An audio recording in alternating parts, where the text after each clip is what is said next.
COPD একটা আচ্ছা। কারণ, প্লাস এখনকার জেনারেশনের লাইফস্টাইল এবং বেশি জাঙ্ক ফুড খাওয়ার জন্য এখনকার যে জেনারেশনের ইমিউনিটি পাওয়ার অনেকটাই কমে গেছে। হুম, কাশি মানেই হুম, যে কফ সিরাপ তার চিকিৎসা তা কিন্তু নয়। সেটা কিন্তু হুম, টিউবারকুলোসিসেরও কাশি হতে পারে খেয়ে, তাহলে তার সিঁড়ি দিয়ে উঠলে অবশ্যই হাঁপানি বা হাইফাই অবশ্যই হওয়ার কথা। এখানে যদি একটা নর্মাল মানুষ যে কোনো স্মোকিং করে না কিছু করে না, সে যদি নর্মাল প্রশ্বাস নিঃশ্বাস নেয়, তাহলে সে হুম, ডেইলি 45 থেকে 50টা সিগারেট খাওয়ার সমান সে ধোঁয়া ইনহেল হুম, করছে। মানে হুম, অ্যাকিউট অ্যালার্জিক অ্যাটাকে কিন্তু শ্বাসনালী সংকুচিত হয়ে যায়, মানে বায়ুটা লাংসের মধ্যে ট্র্যাপ হয়ে যায়, লাংস থেকে পুরোপুরি রাইট, বেরোতে পারে না।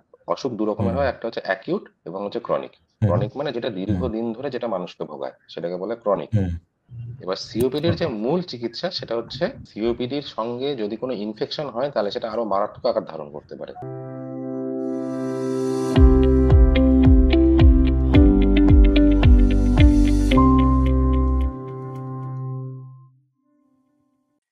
নমস্কার।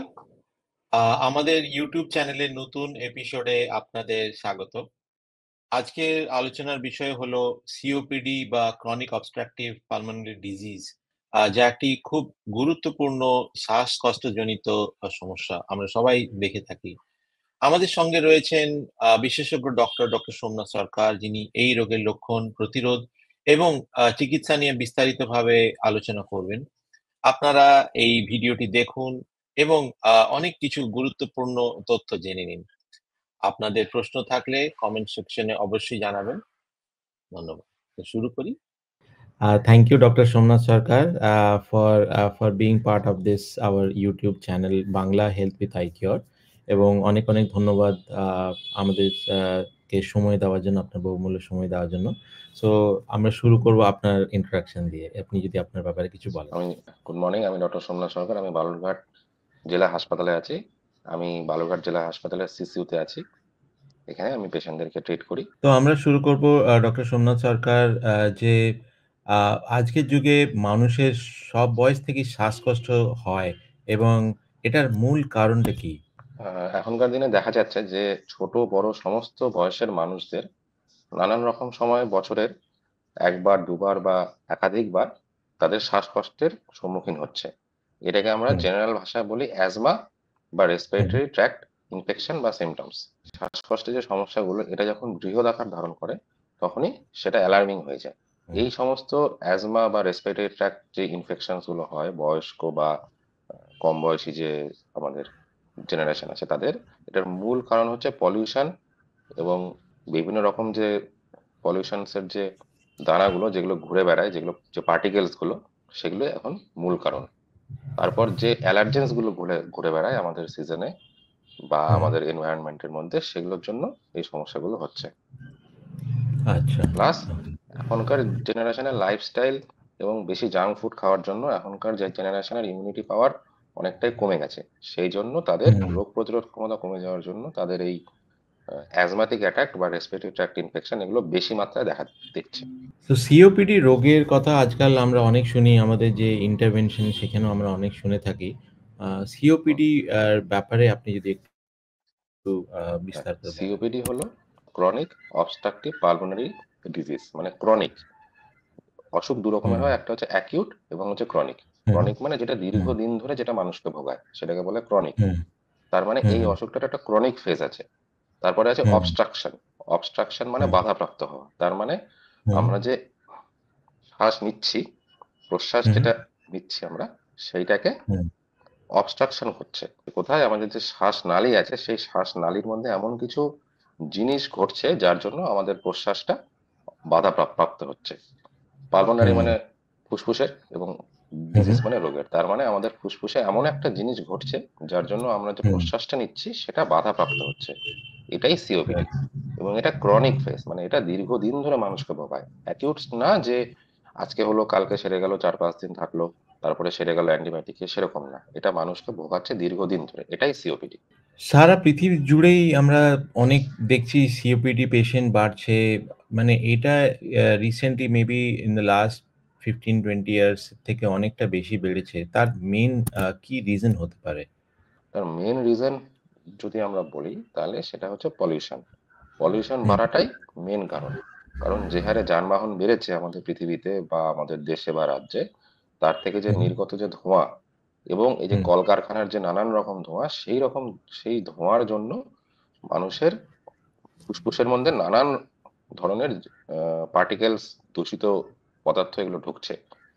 এবং হুম, আমাদের যেটাতে আমরা আমাদের এয়ার কোয়ালিটি ইন্ডেক্স বলি, AQI, সেটাও দেখবেন হুম, আপনি যে বিভিন্ন মেট্রো সিটি বা বিভিন্ন সিটিতে সেগুলো ক্রমাগত বাড়ছে। এখন দিল্লির যে AQI সেটাও প্রচন্ড রকম বেড়ে গেছে, সিভিয়ার হুম, ক্যাটেগরিতে পৌঁছে গেছে।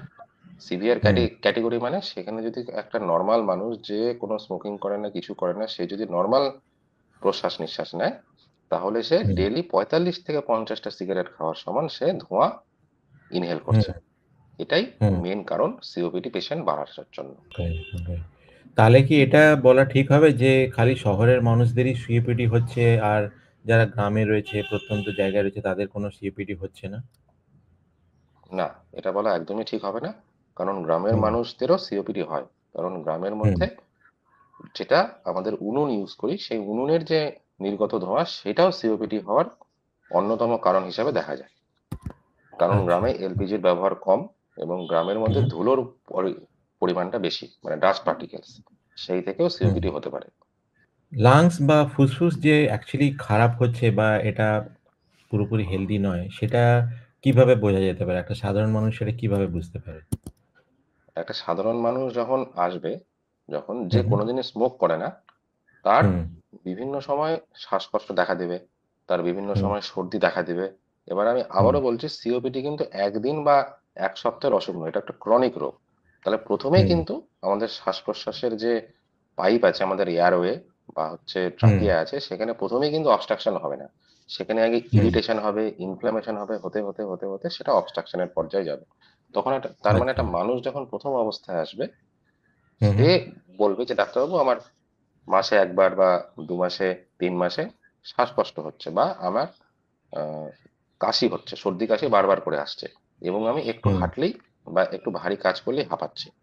তখনই আমরা রাইট। সিওপিডির দিকে সেই মানুষটিকে আমরা ডায়াগনোসিস করতে শুরু করব। তারপরে বিভিন্ন এক্স-রে আছে, পালমোনারি ফাংশন টেস্ট আছে, সিটি স্ক্যান আছে, এগুলো হুম, করে স্পাইরোমেট্রি আছে, এগুলো টেস্ট করে তারপরে ডায়াগনোসিস করা যাবে যে সেই মানুষটার সিওপিডির দিকে যাচ্ছে না, না। আচ্ছা। ধূম্রপান বা স্মোকিং থেকে কি সিওপিডি হয়? হ্যাঁ, ধূম্রপান বা স্মোকিং থেকেও সিওপিডি হতে পারে এবং এটাই সিওপিডি হওয়ার অন্যতম কারণের মধ্যে পড়ে। এটাও তো ঠিক নয় যে যারা খালি স্মোকিং করছে তাদেরই সিওপিডি হচ্ছে। ইভেন আমরা না, যেটা জানি বা শুনেছি যে প্যাসিভ স্মোকিং থেকেও কিন্তু হতে পারে। এটা কি ঠিক? অবশ্যই, অবশ্যই প্যাসিভ স্মোকিং থেকেও হতে পারে এবং স্টাডিতে দেখা গেছে যে প্যাসিভ স্মোকাররা হুম, অ্যাক্টিভ স্মোকারদের থেকে আরো বেশি তাড়াতাড়ি এবং তারা বেশি এক্সপোজড সিওপিডিতে। আচ্ছা, ওকে। তাদের এটার বেশি কি হতে কারণ পারে হতে পারে? সিওপিডি। ও, ওকে। কারণ এখন কারণ যখন প্যাসিভ স্মোকিং হচ্ছে, প্যাসিভ স্মোকিংটা একটা মানুষ যার হেলদি লাংস আছে, তার হুম, ক্ষেত্রে হুম। প্যাসিভ স্মোকিংটা বেশি ক্ষতিকর হচ্ছে অ্যাক্টিভ স্মোকিং আচ্ছা, এর থেকে। ওকে। হুম, ওকে। আর রান্নার ধোঁয়া থেকেও কি সিওপিডি হতে পারে? রান্নার ধোঁয়া থেকে, উনুনের ধোঁয়া থেকে সিওপিডি অবশ্যই হতে পারে। যেটা খড়ির উনুন বা ঘুটার উনুন বলি আমরা, মানে গোবরের যে হুম, ঘুঁটোটা ইউজ হুম। করে যেটা উনুনগুলো ইউজ করা হয়, ব্যবহার করা হয়, সেই উনুন ব্যবহার করার ক্ষেত্রেও সিওপিডি হতে পারে। কিন্তু এলপিজিতে ক্ষেত্রে কিন্তু সিওপিডি হওয়ার কোনো সম্ভাবনা নেই বা অনেকটাই কম। আর অনেক সময় আমরা দেখেছি যে বিশেষ করে এই শীতকালের ক্ষেত্রে পোলেনসটা যেটা অনেক বেশি থাকে, হ্যাঁ, আ তখন হুম, অনেক রকমের খুকখুকে কাশি হচ্ছে, অনেক ক্রনিক হচ্ছে, হুম, কাশিটা সারছে না। হুম, সেটার কি কারণ হুম। হতে পারে এবং সেটা কিভাবে তার এটাকে সলিউশন হবে? এটাকে সিজনাল অ্যালার্জি বা অ্যাজমাটিক অ্যাটাক হতে পারে বা অ্যাজমা বলা যেতে পারে। সিজনাল হুম, যে পোলেনস গুলো, মানে আমাদের বায়ুতে যেহেতু এখন মানে ফগের পরিমাণ বেশি, তাই এটাকে বলা হয় স্মগ। এই হুম, হুম, ফগের উপর যে ডাস্ট পার্টিকেলস গুলো যখন ট্রাভেল করে যখন আমাদের নাকের মধ্যে ঢোকে, তখন হুম, হুম। সেইটা আমাদের লাংসকে ড্যামেজ করে এবং তার জন্যই ওকে, অ্যালার্জি বা অ্যাজমা সেটা সৃষ্টি হয়। এবং এটা ওকে। ধীরে জমতে এটাতে এক্সপোজ হতে সিওপিডির দিকে সেটা এগোয়। আর যারা বয়স্ক মানে সিনিয়র সিটিজেনস বা একটা সার্টেন বয়সের হুম। পরে তাদের চান্সটা কি বেশি থাকে সিওপিডি হওয়ার? এবার একটা সার্টেন বয়স হওয়ার পর যখন হুম, মানুষ বয়স হয়, তখন মানুষের যে শ্বাস প্রশ্বাস নেওয়ার ক্ষমতা বা লাংসের যে অ্যাক্সেসরি মাসেল গুলো আছে সেগুলো দুর্বল হয়ে পড়ে। তার মানে তারা হুম, কম বয়সে যতটা জোরে প্রশ্বাস এবং নিঃশ্বাস আমরা নিতে পারি বা যতটা বায়ু আমরা ইনহেল করতে পারি বা এক্সহেল করতে পারি সেটা তারা পারে না। তার ফলে কি হয়, আচ্ছা, তারা পলিউশনে এক্সপোজ হলে হুম, বায়ুটা তাদের মধ্যে থেকেই যায়, পলিউশন গুলো তাদের আচ্ছা, মধ্যে থেকেই যায় এবং তারা পুরোপুরি সেটা বের করতে পারে। তখন সেটা ওকে, ওকে। আমাদের মানে একটা হেলদি লাংস থেকে সেটা তাড়াতাড়ি জমে সেটা। আমাদের যে সিওপিডি হয়েছে বা আমরা কিভাবে হুম। জানবো যে এটা কি কোনো জিন থেকে হয়েছে, মানে হেরিডিটারি বা এরকম কোনো তার রিজন থাকতে পারে কি? হ্যাঁ, অবশ্যই। সিওপিডির একটা জিনগত একটা প্রিডিসপোজিশন বা জিনগত ব্যাপার অবশ্যই থাকতে পারে। আলফা 1 অ্যান্টিট্রিপসিন একটা টেস্ট আছে, সেটা টেস্ট করলে বোঝা হুম, হুম। যেতে পারে যে তার সিওপিডি হওয়ার সম্ভাবনা রয়েছে কিনা। এর ডায়াগনোসিসটা তাহলে কিভাবে করা যাবে? ধরুন নরমাল কাশি তো অনেকেরই হয়। কিন্তু সেই কাশি হুম, বা সেখান থেকে সিওপিডি যে অ্যাকচুয়ালি হচ্ছে, এটা কিভাবে বোঝা হুম। যেতে পারে এবং তার ডায়াগনোসিসটা কিভাবে করা যেতে পারে? আবারও বললাম যে একবার যদি কাশি হয় বা ধরুন ১ সপ্তাহের কাশি হচ্ছে তাহলে তার মানেই যে সিওপিডি তা কিন্তু নয়। আমাদেরকে হুম, বিভিন্ন হুম, টেস্ট করতে হবে যে মানুষটা বিভিন্ন হুম, সময়, বছরের বিভিন্ন সময় কাশি নিয়ে আসছে বা সর্দি নিয়ে আসছে বা শ্বাসকষ্ট বা হাঁফ নিয়ে আসছে। তারপর হুম, হুম, মানুষটি আসলো, ধীরে, ধীরে তার শ্বাসকষ্টের পরিমাণটা বাড়ছে। তার মানে সে যখন ১ম এ ভারী কাজ করতে হাঁপাতো, হুম, তারপর দেখা যাবে যে মানুষটি মসৃণ যে পথ, সেই পথের মধ্যে হাঁটতেই গেলেই হাঁপাচ্ছে। তারপরে দেখা যাবে যে সেই মানুষটি শুয়ে থাকতে বা বসে থাকতে হাঁপাচ্ছে। এটাই হচ্ছে সিওপিডির হুম, একটা গ্র্যাজুয়াল কোর্স। এবার হুম, এই হুম, কোর্সটা ডায়াগনোসিস একদিনে সম্ভব নয়। ১ম এ যখন মানুষটি কাশি বা সর্দি নিয়ে আসছে, তাকে বিভিন্ন ধরনের অ্যান্টিবায়োটিক বা বিভিন্ন ধরনের ওষুধ দিয়ে রিলিফ করা হয়। তারপরে যখন দেখা যায় যে মানুষটি বছরের বিভিন্ন সময় আক্রান্ত হচ্ছে, তখন তার হুম, পালমোনারি ফাংশন টেস্ট করা হয় বা লাং ফাংশন টেস্ট বা স্পাইরোমেট্রি, এই টেস্টগুলো করে দেখা যায় যে তার লাংসের যে কর্মক্ষমতা সেটা ধীরে, ধীরে, ধীরে, ধীরে কমছে। তারপর তার হুম। সাপোর্টিং ডায়াগনোসিস ইনভেস্টিগেশন আছে, যেটা হচ্ছে এক্স-রে, বুকের সিটি স্ক্যান। এগুলো সমস্ত কিছু মিলিয়ে একটা ডায়াগনোসিসে আসা হয় যে সেই পেশেন্টটি সিওপিডির দিকে এগোচ্ছে। আমরা অনেক সময় এলএফটি বা লাং ফাংশন টেস্ট এর করে থাকি। এটার হুম। ব্যাপারে আপনি যদি কিছু বলেন, লাং ফাংশন টেস্ট বা লাং ফাংশন টেস্ট স্পাইরোমেট্রি হচ্ছে একটা, যেটা হয়। হ্যাঁ, স্পাইরোমেট্রি। সেটা হচ্ছে একটা মেশিন। সেই মেশিনের হুম, মধ্যে মুখে লাগিয়ে ফু দিতে হয়। তার ফলে হুম, লাংসের যে কর্মক্ষমতা সেটাকে জানা হুম, যেতে পারে। মানে লাংসে কতটা বায়ু নির্গত হচ্ছে, লাংসে কতটা বায়ু ঢুকছে ফুসফুসে, কতটা হুম, বায়ু লাংসের মধ্যে থেকে যাচ্ছে। এবার হুম, আবারও বলছি, সিওপিডি মানে ক্রনিক অবস্ট্রাকটিভ পালমোনারি ডিজিজ। তার মানে হুম, হুম, বায়ুটা অবস্ট্রাকশন হচ্ছে। হুম, সিওপিডিতে কি হয়? এয়ার ট্র্যাপিং হয়। মানে বায়ুটা লাংসের মধ্যে ট্র্যাপ হয়ে যায়। লাংস থেকে পুরোপুরি রাইট। বেরোতে পারে না। তার হুম, মানে আমরা যখন স্পাইরোমেট্রি করছি তখন যদি দেখি যে লাংসের মধ্যে হুম, বা ফুসফুসের মধ্যে যে বায়ুটি থাকার কথা হুম, এক্সহেল করার পর মানে নিঃশ্বাস নেওয়ার পর সেই তার থেকে যদি বেশি বায়ু থেকে যায় তাহলে হুম, সেই পেশেন্টটির এয়ার ট্র্যাপিং হচ্ছে। তার মানে রাইট। এয়ারওয়েতে মানে শ্বাসনালীর মধ্যে অবস্ট্রাকশন হচ্ছে। তখনই সেটা হুম। সিওপিডির দিকে যাচ্ছে। এইভাবেই স্পাইরোমেট্রি সিওপিডি ডায়াগনোসিসে খুব একটা ইম্পোর্টেন্ট রোল প্লে করে। আবার এটাও আমরা দেখেছি যে ধরুন আমরা যখন অনেক সিঁড়ি আ চাপছি তখন হুম, একটা হাঁপানি হয়, একটা টায়ার্ডনেস থাকে। হুম। এইটার সাথে কি সিওপিডির কোনো লিঙ্কেজ রয়েছে? মানে সম্পর্ক রয়েছে? সিওপিডি যদি কোনো মানুষের থাকে তাহলে তার সিঁড়ি দিয়ে উঠলে অবশ্যই হাঁপানি বা হাইফাই অবশ্যই হওয়ার কথা। কিন্তু হুম, শুধু সিঁড়ি দিয়ে উঠলে হাঁপানি মানেই যে সিওপিডি তা কিন্তু নয়। সেটা হার্ট রাইট। ফেইলিউর থেকে হতে পারে, লাংসে জল হুম, জমাট থেকে হতে পারে, হ্যাঁ? অনেক আচ্ছা। ধরনের হুম, কারণের জন্য হতে পারে। নিউমোনিয়া থেকে হতে পারে। সেগুলোকে ধীরে, ধীরে, ধীরে, ধীরে ইনভেস্টিগেশন বা টেস্ট করে সেগুলোকে বাদ দিয়ে সিওপিডির ডায়াগনোসিস এ আসতে হবে। সিওপিডি একটা আচ্ছা। কারণ।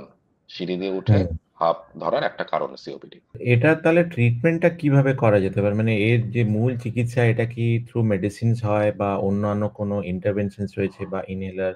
এটা কিভাবে এর ট্রিটমেন্ট কিভাবে করা যেতে পারে? এবার সিওপিডি যেহেতু এটা একটা ক্রনিক কোর্স তাই যত আগে হুম, ধরা যাবে বা যত আগে ডাক্তারের কাছে পৌঁছানো যাবে ততটাই ভালো। সিওপিডি হুম, এবার ধরুন শেষ মুহূর্তে বা একদম সিওপিডি ৩ টে স্টেজ আছে, মাইল্ড, মডারেট, সিভিয়ার। যদি সিভিয়ার স্টেজে রাইট। যদি কোনো পেশেন্ট আসে তাহলে হুম, নিশ্চয়ই তার পক্ষে ট্রিটমেন্ট করা অতটা কঠিন। যদি মাইল্ড স্টেজে কোনো পেশেন্ট আসে তার ক্ষেত্রে চিকিৎসা করা অনেকটাই সহজ। এবার ওকে, যতটা আগে পৌঁছানো যাবে তত ভালো। এবার সিওপিডির যে ওকে। মূল চিকিৎসা সেটা হচ্ছে ব্রঙ্কো ডায়ালেটর, মানে অবস্ট্রাকশন হচ্ছে, মানে বাধাপ্রাপ্ত হুম, হচ্ছে সেই বাধাটাকে খুলে দিতে হবে, মানে শ্বাসনালীটাকে প্রসারিত করতে হবে, তাহলেই বাধাপ্রাপ্ততা থেকে মুক্তি পাওয়া যাবে। এর জন্য হুম। নানান ধরনের ব্রঙ্কো ডায়ালেটার আছে, সেটা ইনহেলারের মাধ্যমেও হতে পারে, ট্যাবলেটের মাধ্যমেও হতে পারে, বা ইনজেকশনের মাধ্যমেও হতে পারে। জেনারেলি ওকে। মাইল্ড কেসে আমরা ট্যাবলেট দিয়ে স্টার্ট করি বা একটা ইনহেলার দিয়ে স্টার্ট করি, তারপর সেই হুম। ইনহেলারের ডোজ বাড়তে থাকে, বা তার সাথে আরো আরো কিছু স্টেরয়েড হুম। অ্যাড হয়। তারপরে যখন হুম। বাড়াবাড়ি ধরনের হয়, তখন ইনহেলার বা নেবুলাইজেশন বা বাড়িতে অক্সিজেন বা ইনজেকশন এই এই ধরনের ম্যানেজমেন্টের দিকে আমরা এগোই। ইনহেলারের কি কোনো সাইড এফেক্ট হয়? অনেকেই মনে করেন যে না, ইনহেলার নিলে হয়তো সেটা আমাকে সারা জীবনই নিতে হবে বা এরকম কিছু ব্যাপার আছে বা এর কোনো সাইড এফেক্টস রয়েছে? ইনহেলারের প্রথম কথা বলি, কোনো সাইড এফেক্ট নেই, কারণ ইনহেলারের হুম। যে ওষুধটি দেওয়া থাকে সেটা পার্টিকেলস বা গ্যাস আকারে থাকে। সেটা যখন আমরা হুম। ইনহেল করি সেটা ফুসফুসের মধ্যে যায়, সেটা কিন্তু ডাইরেক্ট রক্তের হুম। সঙ্গে মেশে না। হুম। হুম। কিন্তু হুম। ইনহেলারের যে একটাই সাইড এফেক্ট, সেটা হচ্ছে মুখের মধ্যে, মানে হ্যান্ড অ্যান্ড মাউথ কোঅর্ডিনেশনটা, মানে একটা পেশেন্টকে দেখা যায় যখন ইনহেলার সে নেয়, সেই হুম। ড্রাগটা মুখের মধ্যে জমা হয়ে যায়। তার থেকে হুম। ওরাল ক্যান্ডিডিয়াসিস বা ওরাল ইনফেকশন হতে পারে। তার মানে আচ্ছা। মুখ দিয়ে কুলিকুচি করে মুখ ধুয়ে নিলেই আর কোনো সমস্যা থাকে না। এটাই একমাত্র সাইড এফেক্ট। তাছাড়া ইনহেলারের বিশেষ কোনো সাইড এফেক্ট নেই। ইনহেলার খুবই সেফ, এবং ইনহেলার যদি কারো দরকার হয়, নেওয়াটা একান্তই দরকার। এটা একটা মিথ আছে যে ইনহেলার নিলে যে সারা জীবন নিতেই হবে, এটা কিন্তু নয়। যদি প্রথম হুম। দিকে সিওপিডির মাইল্ড মাইল্ড যখন কোনো পেশেন্টের ধরা পড়েছে, তখন সে যদি ইনহেলার নেওয়া শুরু করে বা চিকিৎসা শুরু করে, তাহলে কিন্তু হুম। কিছুদিন পর তার ইনহেলার বন্ধও করা যেতে পারে, বা সেই ইনহেলার থেকে মুক্তিও পেতে পারে। তখন সে ওরাল ওকে। মেডিকেশন বা লাইফস্টাইল মডিফিকেশনের দিকে সে এগোতে পারে। আর খুব যদি সিভিয়ার কেস হয়ে যায় তখন কি তাদের কোনো সেই সার্জারি করতে হতে পারে? যদি সিভিয়ার কেস হয়, তাহলে তো তাকে সার্জারি করতেই হবে। আর আজকাল আমরা এটাও শুনেছি যে বিশেষ করে এই যে শীতকালে মানে উইন্টার শুরুতে আম অনেক সময় বলা হয় যে ঠিক আছে, আপনার অ্যালার্জি রয়েছে বা পোলেনস নিয়ে অনেক কিছু রয়েছে। তো তখন তারা একটা ভ্যাকসিনেশন নিয়েও কথা শোনা যায় যে তো হুম। সেটার ব্যাপারে যদি আপনি কিছু বলেন। ইনফ্লুয়েঞ্জা বা নিউমোনিয়া দুটো ভ্যাকসিন হুম। জেনারেলি সিওপিডি পেশেন্টদেরকে দেওয়া হয়, আমরা ইয়ারলি দেই। যেটা আচ্ছা। দিলে পেশেন্টদের যে সিওপিডির সঙ্গে যদি কোনো ইনফেকশন হয়, তাহলে সেটা আরো মারাত্মক আকার ধারণ করতে পারে। ধরুন ওকে, কোনো ওকে। পেশেন্টের সিওপিডি আছে, কোনো এল্ডারলি পেশেন্টের, তার ইনফ্লুয়েঞ্জা হলো বা নিউমোনিয়া হলো, তখন হুম। তার শ্বাসকষ্ট অনেক দ্বিগুণ বা তিনগুণ আকারে বেড়ে যায়, এবং সে যখন হাসপাতালে আসে তখন তার রেসপিরেটরি ফেলিওর হওয়ার একটা সম্ভাবনা থাকে, মানে লাংস আর শ্বাস প্রশ্বাস ঠিকঠাক ভাবে নিতে পারে না। তার জন্য ওকে, আমরা ওকে। সেটা প্রতিরোধ করার জন্য আমরা ইনফ্লুয়েঞ্জা বা নিউমোনিয়া ভ্যাকসিনটা দিয়ে থাকি প্রতি বছর। আচ্ছা, যদি কোনো আচ্ছা। এল্ডারলি পেশেন্ট সেটা নিয়ে থাকে, তাহলে তারা যেন অবশ্যই সেটা কন্টিনিউ করে।